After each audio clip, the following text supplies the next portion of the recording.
ত্রয়োদশ জাতীয় সংসদ নির্বাচনে জাতীয় পার্টি জিএম কাদের ও জাতীয় গণতান্ত্রিক ফ্রন্টের ডিএনএফ প্রার্থীদের অংশগ্রহণ ঠেকাতে হাইকোর্টে একটি রিট আবেদন করা হয়েছে। ভোলার বাসিন্দা ও জুলাই অভ্যুত্থানের অংশগ্রহণকারী আব্দুল্লাহ আল মাহমুদ রিটটি দায়ের করেন। গত মঙ্গলবার ৬ জানুয়ারি রিটকারীর আইনজীবী এস.এম. শাহরিয়ার কবির গণমাধ্যমকে জানান, রিটটি বুধবার শুনানির তালিকায় আসতে পারে। রিটটিতে আইন সচিব, স্বরাষ্ট্র সচিব, মন্ত্রী পরিষদ সচিব, প্রধান নির্বাচন কমিশনার এবং নির্বাচন কমিশন সচিবকে বিবাদী করা হয়েছে। এদিকে নির্বাচনী মাঠে দুটি পক্ষই বড় পরিসরে প্রার্থী ঘোষণা করেছে। জাতীয় পার্টি জিএম কাদের 243টি আসনে প্রার্থী দিয়েছে।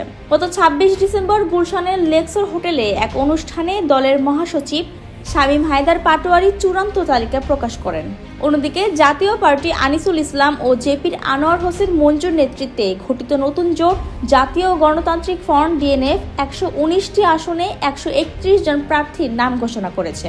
গত ২৩ ডিসেম্বর হোটেল শেরাটনে অনুষ্ঠিত সংবাদ সম্মেলনে নির্বাহী চেয়ারম্যান মুজিবুল হক চুন্নু প্রার্থীদের নাম জানান। রিটকারীর আইনজীবী বলেন, ভোটে অংশ নেওয়ার যোগ্যতা নিয়ে গুরুতর প্রশ্ন রয়েছে। আদালত যদি চান তাদের নির্বাচন থেকে বিরত রাখার নির্দেশনা দিতে পারেন। রিটের শুনানি ও আদালতের সিদ্ধান্ত নির্বাচনী মাঠে কী প্রভাব ফেলবে তা নিয়ে রাজনৈতিক মহলে এখন ব্যাপক আলোচনার ঝড় উঠেছে।